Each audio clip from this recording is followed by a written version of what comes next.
Bonjour, bonsoir bien-aimés dans le Seigneur de partout où vous me suivez en ce moment. Nous sommes presque à la fin de notre thème intitulé « Lève-toi, prends ton lit et marche » selon Jean chapitre 5 verset 8. Et nous avions dit que cet homme paralytique, le fait qu'il n'avait pas moyen de se déplacer et c'est sur son lit qu'il dormait, et c'est là où il commençait à se sentir confortable. Et c'est pour cela que nous avions choisi ce thème. Parce qu'on a constaté que la plupart des gens qui ont reçu Jésus-Christ comme Seigneur et Sauveur ont abandonné leur foi. Soit ils sont découragés à cause des actions, de faits ou de comportements jugés blâmables. C'est-à-dire que le fait que ces gens sont découragés, soit ils ne vont plus à l'église, ils restent à la maison, et la maison est devenue pour eux le lit où ils se sentent confortables au lieu d'aller à l'église à cause de la déception, ils préfèrent rester à la maison. Et il y en a d'autres personnes, nous avions dit que dans ce contexte, s'élever signifie prendre conscience de son état actuel. Le lit signifie là où la personne trouve maintenant son confort après avoir été dessus. Et la marche, on s'était dit que c'est la décision de s'engager tel qu'on est après avoir pris conscience. Pour se lever, nous avions dit que tu dois d'abord reconnaître ton état actuel afin d'obtenir miséricorde. Là, on avait lu dans le livre de Proverbes, chapitre 28, verset 13. On avait aussi dit que tu dois éviter de te condamner et surtout d'avoir honte de reconnaître ton état actuel, car Jésus-Christ n'est pas venu pour le juste. Ça, c'est selon Marc chapitre 2, à partir du 16e au 17e verset. On a aussi dit que tu dois reconnaître que tu étais égaré. Selon Luc chapitre 19, verset 10. On a aussi dit que tu dois faire le choix de te lever. Selon Deutéronome 30, de 19 à 20. On a dit aussi, pour te lever, tu dois obéir sans hésitation. Ça, c'est selon Hébreux, chapitre 3, versets 7 à 8. Nous avions aussi dit que le lit peut représenter la prostitution, l'alcoolisme, le fétichisme, le délaissement, l'addiction, ainsi de suite. C'est-à-dire que une fois que la personne est dessus par rapport à une situation, ça peut être que la personne a été dessus à cause du mariage ou une promesse du mariage et ça n'a pas tenu. La personne peut se lancer dans la prostitution, même si la personne était chrétienne. Elle peut baisser les bras pour dire « Ah, Dieu m'a déçu, je me lance maintenant dans la prostitution ». Et la prostitution devient un endroit où la personne trouve son confort par rapport à cette déception. Et cela représente maintenant les lits pour la personne. Vu son état actuel, la personne trouve que c'est mieux que je m'attache à ça pour trouver un confort. Comme c'est paralytique, trouver son confort sur son lit, puisque c'est là où il pouvait rester. Alors c'est de la même chose que nous disons que le lit peut représenter toutes ces choses qu'on venait de citer ici. Et on a aussi dit, pour marcher avec Jésus-Christ, le fait qu'on a reconnu qu'on est tombé quelque part, on a reconnu qu'on a été faillible quelque part, on a reconnu qu'on avait abandonné la voie de Dieu et on s'était attaché à quelque chose d'autre pour essayer un peu de trouver les excuses. Le fait qu'on a compris cela et qu'on veut maintenant se lever et marcher avec Jésus, il y a de ces choses qu'on ne peut pas laisser directement et parfois il y a des gens à cause de ces choses, ils se disent non, je ne veux pas encore reprendre à servir Dieu jusqu'à ce que je vais arrêter de faire ce que je suis en train de faire. Mais de toi-même, mon bien-aimé, tu n'as pas la puissance, tu n'as pas de force pour quitter ce que tu es en train de faire maintenant, sans pour autant que tu te remettes à Dieu. C'est pour cela que la Bible dit, viens à Dieu tel que tu es. Lui-même va prendre soin du reste. Donc toi tu viens, si tu t'es donné dans la prostitution, viens tel que tu es, Dieu va travailler avec toi au travers de son Esprit Saint et tu vas quitter cette prostitution et tu vas devenir encore enfant de Dieu et tu vas encore redevenir quelqu'un qui sert Dieu avec fervent. Et pour quitter toutes ces choses, comme on a dit avant, il faut d'abord prendre conscience de là où tu es. Après avoir pris conscience, tu dois maintenant marcher avec Jésus Et à l'aide du Saint-Esprit de Dieu, toutes ces choses-là vont commencer à partir petit à petit. Il ne faut pas attendre que j'attends jusqu'à ce que tout va partir, comme ça je vais servir Dieu. J'attends jusqu'à ce que toute ma faiblesse va partir, comme ça je vais servir Dieu. Non, viens tel que tu es, puisque Jésus est venu pour le pécheur.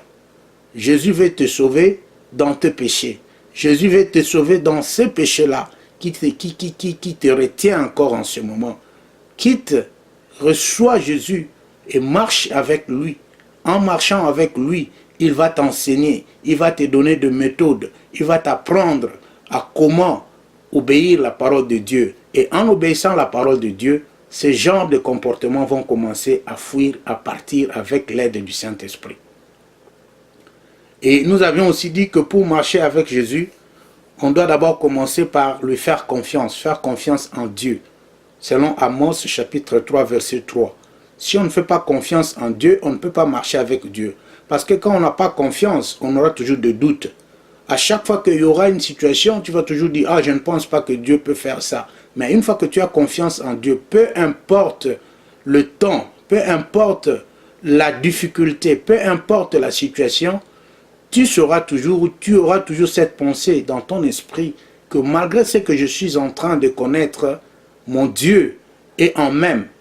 Il est à mesure de me décanter dans la situation où je suis en train de me trouver. Donc Dieu a le pouvoir, il a la puissance, mais il faut que tu lui fasses confiance. Tu lui fais confiance, peu importe ce que tu peux connaître dans ta vie. Le fait que tu as confiance en lui, lui viendra à ton aide, viendra à ton secours. Donc parfois nous manquons cette confiance-là, et quand on est tellement perturbé, on manque la confiance et on commence à chercher la solution ailleurs. C'est tout simplement parce qu'on n'a pas confiance en Dieu. C'est pour cela qu'on a dit, pour marcher avec Jésus, le fait que tu as reconnu ta position et que tu t'es levé dans cet état, maintenant tu veux encore marcher avec Jésus, tu dois maintenant lui faire confiance. Tu dois savoir que si je suis dessus, je n'ai que Jésus où je peux courir pour que je sois, ou plutôt pour que je trouve solution à mon problème. On a dit que tu dois éviter les conseils de méchants. Les conseils de méchants, c'est-à-dire que quand on a un problème, quand on est devant une situation et qu'on est coincé, on est bloqué, il y a maintenant les gens qui viennent avec des conseils. Peut-être pour dire que non, maintenant avec cette situation ici, tu vois, il faut aller voir tel féticheur, il peut trouver solution à ça. Parce que là, avec ton Dieu, là, ça ne marche pas. Tu ne vois pas que ça traîne. Depuis que tu as commencé à prier, rien ne marche. Va trouver telle personne, il va t'aider. Donc ce genre de conseils, il faut éviter ce genre de conseils. Il faut éviter les conseils de méchants. Selon Psaume, chapitre 1er, verset 13. Nous avons aussi dit que quand tu marches avec Jésus, dans ta marche avec Jésus, il faut accepter ce que Dieu soit au contrôle de tout. C'est-à-dire, c'est dans Daniel chapitre 2, verset 21. C'est-à-dire que laisser Dieu prendre la place. C'est-à-dire que tout ce qui peut t'arriver, tu dis non, je sais que Dieu est au contrôle. Peu importe le temps que ça va prendre ou ça peut prendre, Dieu est au contrôle, il trouvera toujours solution. Ne laisse pas que quelqu'un d'autre puisse prendre contrôle de toi ou un autre esprit puisse prendre contrôle de toi. Parce qu'en ce moment-là, tu vas t'égarer dans la volonté de Dieu. Donc pour marcher avec Dieu, tu dois accepter ce que Dieu prenne contrôle de toute situation dans ta vie. Savoir que même si aujourd'hui ça n'a pas marché, Dieu c'est un Dieu qui fait chaque chose en son temps. Le temps de Dieu arrivera et que la solution sera trouvée.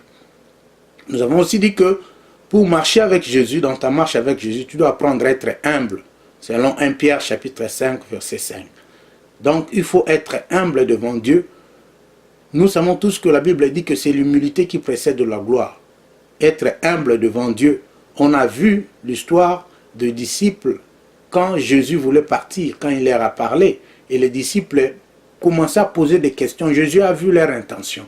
Leur intention, c'était de savoir maintenant qui va te remplacer, qui va être chef, qui va diriger les autres. Mais Jésus, ayant vu leurs pensées, il leur a dit, soyez des serviteurs.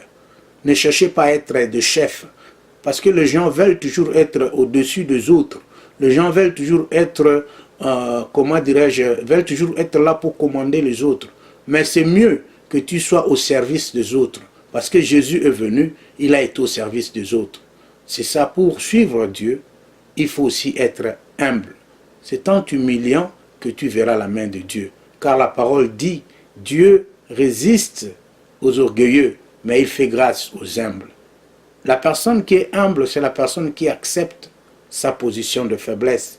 C'est la personne qui accepte quand elle a tort. C'est la personne qui accepte quand elle tombe. C'est la personne qui accepte qu'elle est faillible. C'est la personne qui accepte que ce que l'homme-là est en train de faire, à ce moment ici qui ne pleut pas Dieu, je vais prier pour cet homme-là et Dieu va lui faire grâce et il va s'élever. Ce n'est pas une personne qui se moque des autres pendant que les autres sont encore par terre. Une personne qui est remplie de l'humilité, c'est la personne qui compatit avec les autres. Et pour marcher avec Jésus, on doit adopter cette attitude-là de l'humilité. Pour marcher avec Jésus, on doit aimer Dieu et aimer son prochain. Selon Matthieu chapitre 22, 37 et Marc 12, 31. Comment on peut aimer Dieu qu'on ne voit pas alors que on n'arrive pas à aimer la personne qui est à notre côté? Donc Dieu veut à ce que nous puissions d'abord l'aimer parce que c'est lui qui est le créateur de toutes choses. Et il veut à ce que nous puissions aimer notre prochain. Donc si on veut marcher avec Dieu, on doit apprendre à aimer nos prochains. On ne peut pas être content quand l'autre est en train de souffrir. On ne peut pas être content quand on voit l'autre en train de trébucher. On ne peut pas être content. On doit par contre compatir et voir qu'est-ce qu'on peut faire pour cet autre-là, afin que lui aussi puisse changer, lui aussi puisse mériter tout ce que les autres méritent. C'est ça, aimer l'autre. Nous avions aussi dit que pour marcher avec Dieu, il faut éviter de juger les autres, selon Marc chapitre 7, verset 2. La Bible dit que c'est Dieu, selon Marc chapitre 7, verset 2, il ne faut pas juger. Quelque part dans la Bible dit que c'est Dieu qui est au contrôle de toutes choses. Il y a parfois des gens qui sont là en train de juger parce qu'en ce moment-là, ils sont en position de force et ils trouvent que les autres ne valent rien. Mais le fait que Dieu, c'est lui qui est au contrôle de tout, c'est lui qui est le maître des temps et des circonstances. Nous, en tant qu'hommes, nous ne connaissons pas les temps de Dieu. Nous n'avons pas le pouvoir de juger les autres. Tout ce que nous pouvons faire, c'est de prier pour ceux-là que nous trouvons, qui sont tombés, qui sont en bas. Parce que c'est Dieu qui nous fait grâce. Nous sommes là, le serviteur de Dieu, qui représente Apollo, sont là pour s'aimer la parole de Dieu, pour parler de la parole de Dieu. Mais la personne qui fait croître, c'est Dieu lui-même. Donc, tout ce que nous devons savoir est que nous ne pouvons pas juger les gens, mais nous devons par contre compatir avec les gens. Et nous devons être animés du sentiment de donner plutôt que de recevoir, selon Actes 20, 35 et Jean 3, 16. On doit avoir cet amour-là de donner. Donner ce qu'on a comme connaissance pour les autres. Donner ce qu'on a comme bien pour le bien des autres. Donner ce qu'on a comme capacité pour aider les autres qui sont faibles, qui n'ont pas des capacités que nous avons. Parce que la Bible dit que Dieu a tant aimé le monde qu'il a donné son Fils unique, afin que quiconque croit en lui ne périsse point, mais qu'il ait la vie éternelle. Donc Dieu a donné Jésus. Jésus est mort pour que nous ayons la vie. Le fait de donner, c'est ça être un enfant de Dieu. Un enfant de Dieu doit être animé de cet esprit-là de donner. Donner pour les autres. Donner pour les autres. Le temps pour les autres. Donner ton temps pour les autres. Donner ce que tu peux avoir pour les autres. Parce que c'est en ce moment-là que tu as accompli la volonté de Dieu. Parce que la volonté de Dieu, c'est seulement de donner. Il l'a fait lui-même. Il a montré un exemple en envoyant son Fils unique, Jésus. Il est mort. Mais à cause de ce que Jésus avait fait, aujourd'hui la Bible dit qu'il est assis à la droite du Père. Parce qu'il a obéi. Il s'est donné lui-même pour que nous soyons sauvés. Bien-aimés, nous devons savoir que nous sommes que de passagers sur cette terre. Un jour, nous allons quitter la terre. Mais nous devons aller et nous réjouir au ciel avec Dieu, avec Jésus. Donc, c'est le moment que Dieu nous aide et que nous puissions nous lever, et que nous puissions nous lever tels que nous sommes, et que nous puissions marcher avec lui, car il veut à ce que nous puissions marcher ensemble avec lui. Bien-aimé, lève-toi là où tu es, prends ton lit et marche, car Jésus a encore besoin de toi.